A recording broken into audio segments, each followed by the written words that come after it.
Merci beaucoup. On parle maintenant de la petite enfance. Question qu'on va lier, on va le voir à la question scolaire. Ce qui est intéressant avec ce sujet en ce moment, parce que j'aime bien contextualiser les débats, c'est qu'on relance l'école avant 3 ans en France. Elle était un petit peu en perte de vitesse. Il y a des académies où ça n'existait presque plus, 3%. On la relance avec Vincent Payon. Alors après, il faut voir dans quelles conditions d'accueil matériel et pédagogique, parce que c'est très important. L'école avant 3 ans, c'est quand même un tout petit peu moins évident. Mais surtout, ce qu'on va se demander là, aujourd'hui, c'est comment l'accueil de la petite enfance peut favoriser la suite des événements par la socialisation précoce, dont on sait qu'elle est positive pour la scolarisation, et puis aussi ce bain de langage dans lequel on peut être plongé dès tout petit, parce que les choses commencent tout de suite. Et c'est Boris Cyrulnik qui va faire la première intervention. Alors je précise, c'est écrit derrière moi, vous êtes éthologue, neuropsychiatre, et puis aussi vous avez fondé un institut Petite Enfance, un institut qui est destiné à la formation des professionnels. Merci. Alors je propose de commencer par juste une petite réflexion sur la manière de réfléchir. Le modèle physique a tellement été dominant dans notre culture après la Seconde Guerre mondiale qu'on s'est entraîné à raisonner en termes de une cause provoque un effet. Alors on cherche, si les enfants ne comprennent pas, c'est parce qu'ils sont de mauvaise qualité, ou parce que, ensuite on a dit parce que leurs parents ne les encouragent pas, et ensuite on a dit parce que l'école est mauvaise, etc. Donc ces raisonnements de causalité unique, je pense qu'ils ne sont pas adaptés au problème que vous venez de me poser. C'est-à-dire que l'exemple type de causalité abusive, c'est que quand j'étais enfant, quand un enfant travaillait bien à l'école, on disait que c'était une bonne graine, et quand il travaillait mal, c'était une mauvaise graine. C'est-à-dire que là, on est dans une métaphore biologique raciste. C'est-à-dire qu'il y a parmi nous des gens qui sont de meilleure qualité que d'autres. Et la preuve, c'est qu'ils ont de bonnes notes à l'école. Donc leur cerveau marche bien. Donc c'est des bonnes graines. Donc ces métaphores racistes sont des causalités linéaires. Alors que je pense que maintenant on s'entraîne à raisonner en termes de système. Et là, c'est une attitude épistémologique très différente. Alors pour les praticiens ou pour les médecins ou pour les praticiens dans la salle, on est tous praticiens, c'est pas forcément compliqué de s'entraîner à raisonner en termes de système. Par exemple, le système respiratoire est composé de l'oxygène gazeux qui est dans l'air, qui doit franchir la paroi pulmonaire qui est solide, qui doit être recueilli par les cupules des globules rouges et qui doit flotter dans le liquide plasmatique. C'est-à-dire que ce système est composé d'éléments totalement hétérogènes et qui pourtant fonctionnent ensemble, parce que si on manque d'oxygène dans l'air, si ça ne passe pas la paroi ou s'il n'y a pas assez de globules rouges, on asphyxie. Alors, donc, c'est des causalités hétérogènes qui se coordonnent pour provoquer un effet ou pour ne pas le provoquer. Voilà, ça c'était le quart d'heure philosophique. Maintenant, on va rentrer dans la pratique. Alors, l'idée que je vous propose, c'est de distinguer les émotions et les sentiments. Je peux provoquer des émotions chez chacun d'entre vous en vous injectant des substances. Si je vous donne des amphétamines, rien ne va changer dans votre contexte ou dans votre histoire, et pourtant vous allez vous sentir euphorique, excité. Si je vous donne de l'interféron, que parfois les médecins sont obligés de donner dans certains cancers du foie, eh bien 50% des malades vont faire des dépressions violentes alors que rien n'aura changé dans leur contexte et dans leur histoire. Ça, c'est l'émotion déclenchée par une substance. On dit que le vin fait le même effet, mais je n'ai pas vérifié. Mais je vais m'y mettre dès aujourd'hui.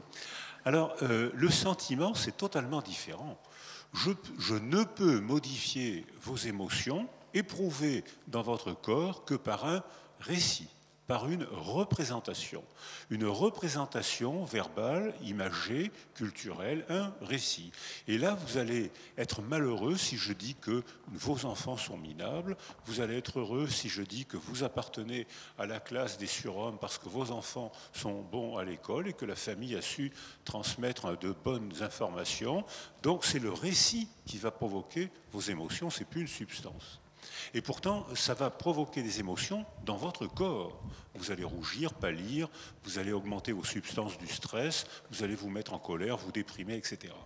Donc, voilà. Donc ça, c'était la manière de raisonner. On sait maintenant, grâce à la neuroimagerie, qui fait des performances stupéfiantes, qui va nous poser beaucoup de problèmes passionnants, et bien sûr, on va aller trop loin, comme on le fait toujours, et on va donner trop d'explications, trop de pouvoir explicatif à la neuroimagerie, alors qu'elle pose déjà des problèmes passionnants, mais on ira trop loin. Alors, pour l'instant, on va essayer de ne pas aller trop loin. Ce qu'on constate sans difficulté à la neuroimagerie, c'est qu'un bébé, dans les dernières semaines de la grossesse, dans les premiers mois de la vie, c'est-à-dire bien avant l'accès à la parole, un enfant fortement préverbal, lorsqu'il est sensoriellement isolé, modifie la structure et la fonction de son cerveau. C'est-à-dire que si on isole affectivement, sensoriellement un enfant, un bébé, on provoque, ou si la mère est altérée pendant sa grossesse, on provoque une modification de ses structures cognitives, neurologiques. On voit sans difficulté une atrophie des deux lobes préfrontaux, et ces deux lobes préfrontaux ne traitent aucune perception, mais ils associent les informations pour en faire des anticipations, des programmes d'action. Ces enfants ne peuvent plus les faire parce qu'ils ont été isolés ou parce que leur mère a été agressée. Donc si je dis la mère, c'est pas pour dire que c'est la faute à la mère, c'est pour dire que c'est la faute au malheur de la mère, ce qui n'est pas pareil du tout. Ça peut être dû à une maladie, ça peut être dû au mari, la violence conjugale, ça peut être dû à la guerre, c'est dû souvent à la précarité sociale. La précarité sociale provoque des modifications de structure et de fonction du cerveau de l'enfant qu'elle porte et altère ses aptitudes à apprendre.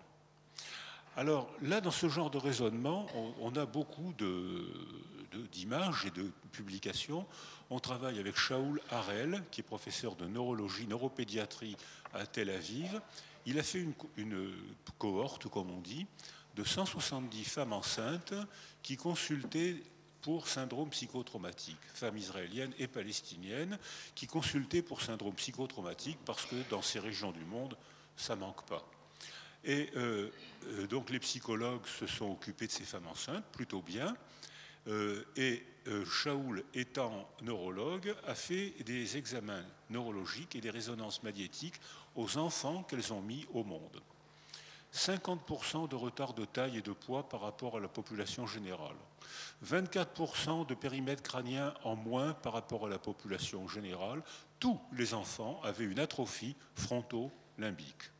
C'est-à-dire que ces enfants arrivaient au monde avec un handicap neurologique, une incapacité à traiter les informations, un trouble cognitif, une difficulté ou même une très grande difficulté à apprendre à cause d'une culture en guerre chronique. Les femmes étaient traumatisées par la guerre chronique, par le mari, par la misère. Non, pardon, je gomme misère. Par la précarité sociale, parce que misère et précarité sociale, c'est pas du tout pareil. Je connais des familles ou des cultures en misère qui s'occupent très bien de leurs enfants, qui se développent très bien, mais précarité sociale, c'est différent. C'est je ne sais pas où on va dormir ce soir, ça fait 3 jours que le frigidaire est vide, donc c'est pas pareil du tout. Les parents sont en alerte constante, et l'alerte, le malheur des parents désorganise la niche sensorielle autour des enfants qui altère le développement des structures cérébrales de l'enfant qui permettra plus tard les apprentissages à l'école. Alors, ce genre de raisonnement-là, maintenant, je passe encore 2-3 minutes dans la biologie, pour dire que maintenant, il y a beaucoup de publications qui montrent que quand les femmes enceintes ou non enceintes, les jeunes mères, sont alertées par le mari, par la culture, par le malheur, par leur histoire, etc., elles ont une augmentation des hormones du stress. La cortisone en est un fiable repère, mais ce n'est pas le seul. Or, lorsque, je cite Anne-Laure Suter, son mari est obstétricien, donc il dose la cortisone dans le liquide amniotique des femmes enceintes. Un bébé déglutit 4 à 5 litres de liquide amniotique par jour, c'est-à-dire que quand la mère est stressée, quelle qu'en soit la cause, le bébé avale tous les jours 4 à 5 comprimés de cortisone.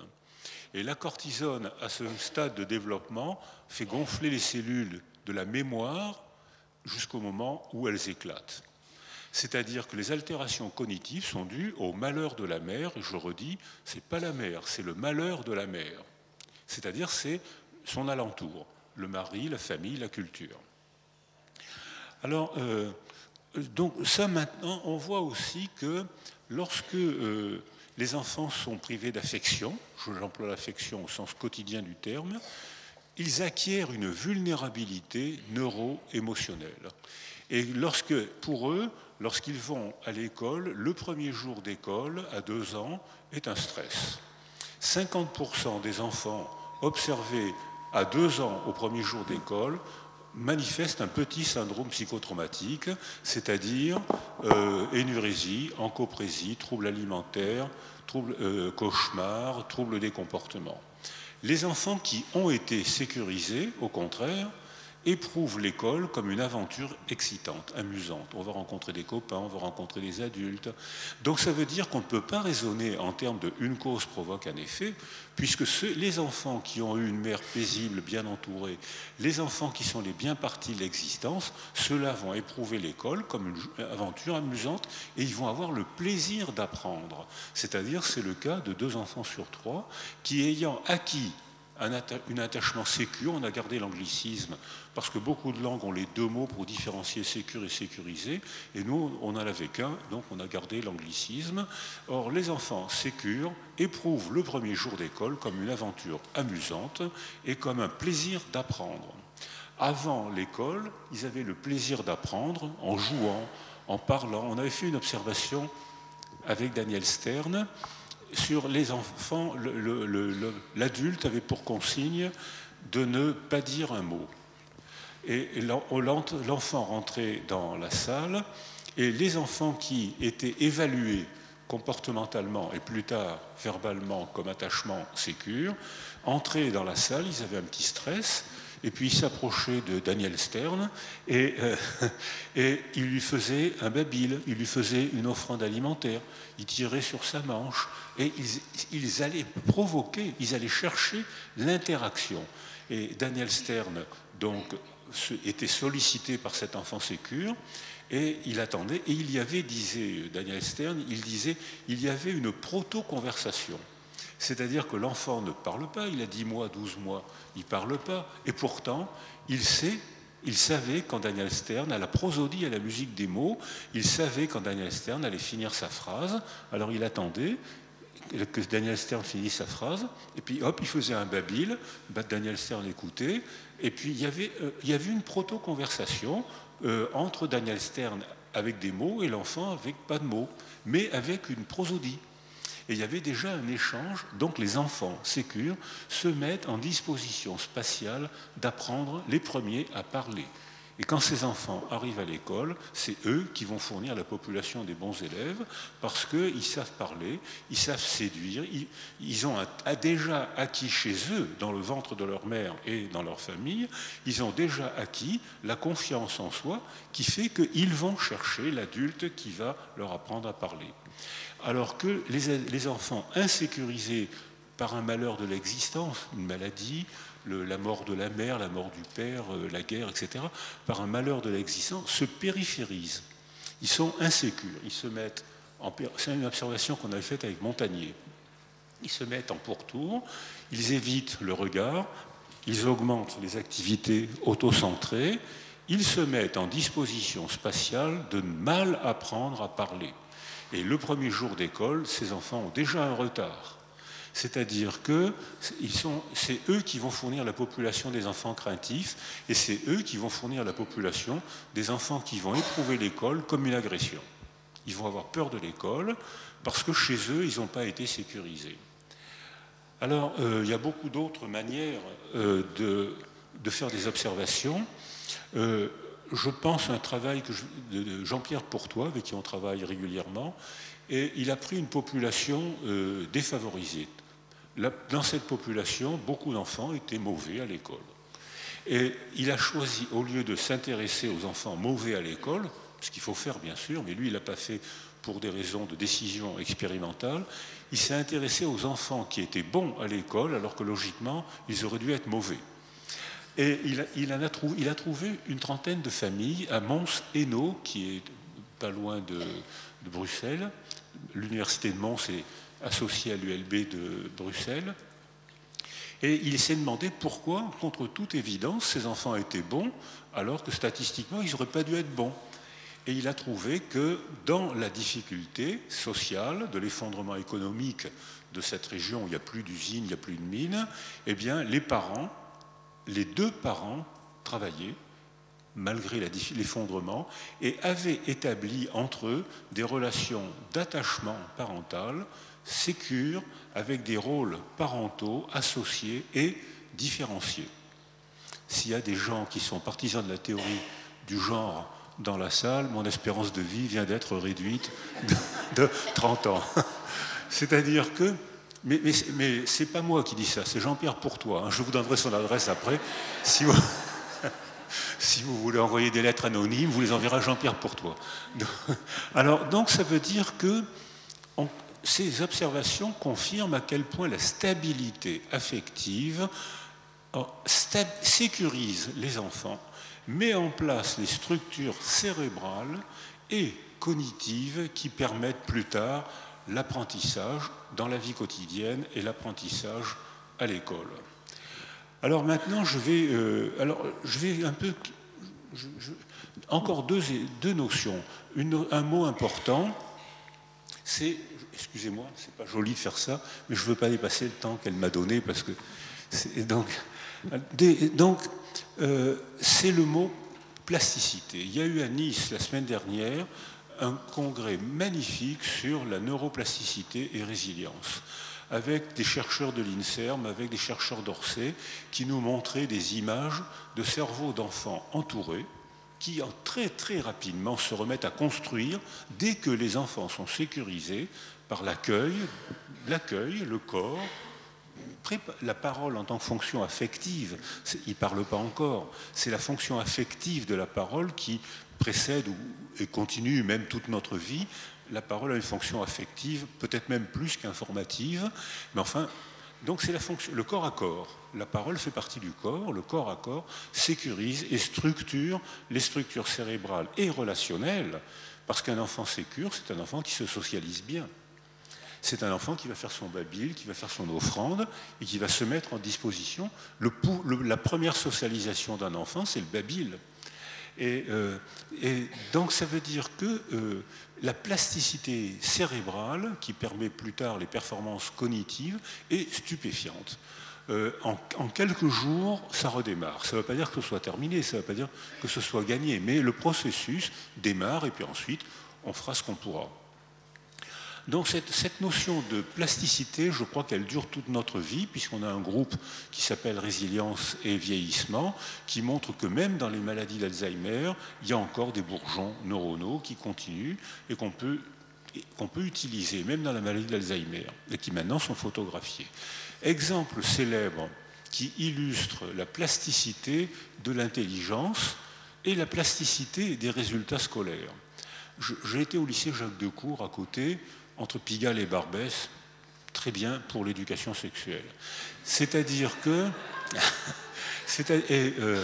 dans ce lycée, on était tous des enfants de pauvres, hein, c'était des gosses des quartiers nord, c'était l'après-guerre, c'était vraiment le quart-monde. Beaucoup de bons élèves. On m'invite dans mon lycée, on me montre mon carnet scolaire, parfois très bon, parfois moins bon, et parfois même carrément pas bon. Mais ça, il ne faut pas le dire. Et on me dit, est-ce que vous voulez voir le carnet scolaire d'Arditi, le comédien? Je dis, ah oui, ça m'intéresse, très bon élève. Est-ce que vous voulez voir le carnet scolaire d'Edgar Morin? Ah oui, ça m'intéresse. Je l'ai vu, son carnet scolaire, moi je l'ai vu. Si Edgar Morin a eu son baccalauréat, c'est la preuve de l'existence de Dieu. Il n'y a pas d'explication rationnelle. Et puis, après, il change de milieu, il rencontre Marguerite Duras, Robert Antelme, il rencontre un milieu où on aime la littérature, où on aime l'engagement social, où on aime la politique. Il est métamorphosé, il s'inscrit en sociaux, il entre au CNRS, et c'est devenu un des plus grands esprits, un des esprits les plus dynamiques de notre époque. C'est-à-dire qu'on a un exemple de tout à l'heure je parlais de neuroplasticité, et maintenant je parle de scoloplasticité. Je ne sais pas si on peut inventer ça, mais... Alors, maintenant, en quelques minutes, c'est-à-dire que sur les récits, je crois, on propose pour réfléchir de distinguer récit seul, récit partagé, récit collectif. Récit seul. Si il m'est arrivé un malheur ou si j'ai des conditions de développement, là maintenant je suis un enfant qui parle, mais chez moi on est malheureux, on est pauvre, on est dans la précarité, il y a la violence, il y a le désespoir, je ne peux pas le dire, je suis seul, je me fais sans arrêt ce récit et je me mets moi-même, parce qu'il n'y a pas d'autre pour partager ce récit, je me mets moi-même sur le tapis roulant de la dépression ou du syndrome psychotraumatique. Je ne pense qu'à ça. Je me raconte sans cesse les images, les mots, pourquoi elle m'a dit ça, pourquoi il m'a fait ça, pourquoi j'ai répondu comme ça. Je me fais un récit dont je me rends prisonnier. Dépression, rumination dépressive, répétition névrotique, syndrome psychotraumatique. Si, deuxième cas, je peux partager mon récit. Quelqu'un en qui je fais confiance m'écoute et cherche à me comprendre. Je vais chercher intentionnellement dans mon passé les images et les mots donc, que je vais agencer pour en faire un récit que je vais lui adresser. Désormais, je ne suis plus seul, je suis obligé de faire un travail d'élaboration parce que ma psychothérapeute, elle peut tout comprendre, vous êtes d'accord? Elle peut tout comprendre, mais il faut que je fasse l'effort de me faire comprendre. Donc je travaille. Et là, ces réactions m'ont étonné. Elle m'a décentré de mes ruminations. Elle m'invite à me poser les questions différemment. Donc j'élabore. Je travaille ce qui m'est arrivé. Et ces réactions qui m'étonnent, qui m'agacent parfois, ces réactions m'entraînent à me décentrer de moi. Alors, on constate maintenant que le troisième temps, c'est le récit collectif. C'est-à-dire que la manière dont je m'éprouve, les émotions que je ressens de moi, dépendent des récits collectifs. Par exemple, on dit, j'entends souvent dire actuellement, oh, ces enfants, ils viennent de quartiers sensibles, comment voulez-vous qu'ils soient bons à l'école? Ça, c'est ce qu'on appelle une prophétie autoréalisatrice. C'est-à-dire qu'on empêche les enfants d'être bons à l'école parce qu'on leur dit que venant de ces quartiers, ils vont être mauvais à l'école. On a beaucoup travaillé avec les enfants maltraités. Il y avait un slogan, il n'y a pas longtemps encore, qui a été maltraité, maltraitera. Alors on a fait des études, Finkel Orr aux États-Unis a fait une population d'enfants maltraités. Et en effet, 30% d'entre eux, arrivés à l'âge adulte, ont répété la maltraitance. Peter Fonagy, avec qui j'ai travaillé à Londres, a refait une population d'enfants entourés, 10% ont répété la maltraitance. Annick Dumaret à Paris a fait une population de 170 enfants très maltraités et elle les a suivis jusqu'à ce qu'ils deviennent parents à leur tour. 0% ont répété la maltraitance. Ce qui fait la répétition de la maltraitance, c'est l'abandon des enfants maltraités. Ce n'est pas la maltraitance. C'est-à-dire que si on entoure ces enfants, et Tim Guénard, je dis son nom parce qu'il en a fait des livres, Tim Guénard dit, la phrase « il a été maltraité, ça deviendra un père maltraitant », dite par des éducateurs, par des enseignants, par des psychologues, par des avocats, et Tim Guénard dit « cette phrase m'a beaucoup plus maltraité que les coups de mon père ». Alors, donc là, C'est fini, 5 minutes, 3 minutes? Mais j'oserais jamais vous couper la parole. Qu'est-ce que je suis content de la connaître alors? Non, encore 3 minutes. Combien vous avez dit? 3. D'accord, je peux marchander 3 et demi? 4. Allez. Alors, on a les récits qu'on se fait de soi. Denis Offert prend une population de 77 adolescents âgés de 14 ans. Il leur pose 50 questions et il coche les réponses. 34 ans après, il a gardé les adresses et les réponses au questionnaire. Il en retrouve 67 sur les 77 et il leur envoie les 50 mêmes questions. Bien sûr, ils ont complètement oublié les questions et les réponses. Et il compare les réponses à l'âge de 14 ans et les réponses à l'âge de 48 ans. Alors, j'isole 3 réponses. Est-ce que vous vous êtes ennuyé à l'école? À 14 ans, on va dire 30%, un peu moins de 30% des enfants disent oui, je m'ennuie beaucoup à l'école. Ça fait quand même 70% qui sont contents d'aller à l'école. Mais 30% s'ennuient à l'école. Même question. C'est-à-dire que... Alors, à l'âge de 14 ans, 82% des enfants disent « je suis très humilié par ces punitions corporelles ».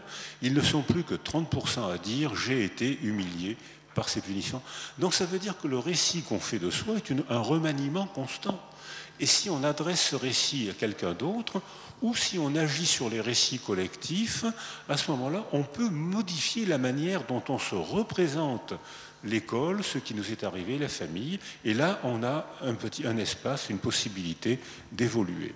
Donc je termine en disant que finalement, l'homme est sur Terre depuis, on va dire, 2 millions, 3 millions d'années. Il parle depuis 500 000 ans, c'est-à-dire que pendant plus de 2 millions d'années, les êtres humains ont été sur Terre sans savoir qu'ils étaient capables de parler.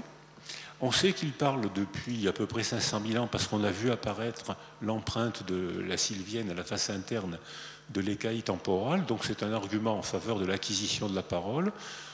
On écrit depuis 3000 ans en Irak, ça s'appelait Sumer à cette époque-là, et on manipule les machines depuis 40 ans. Chaque fois qu'on a modifié la manière de parler, on a modifié la condition humaine.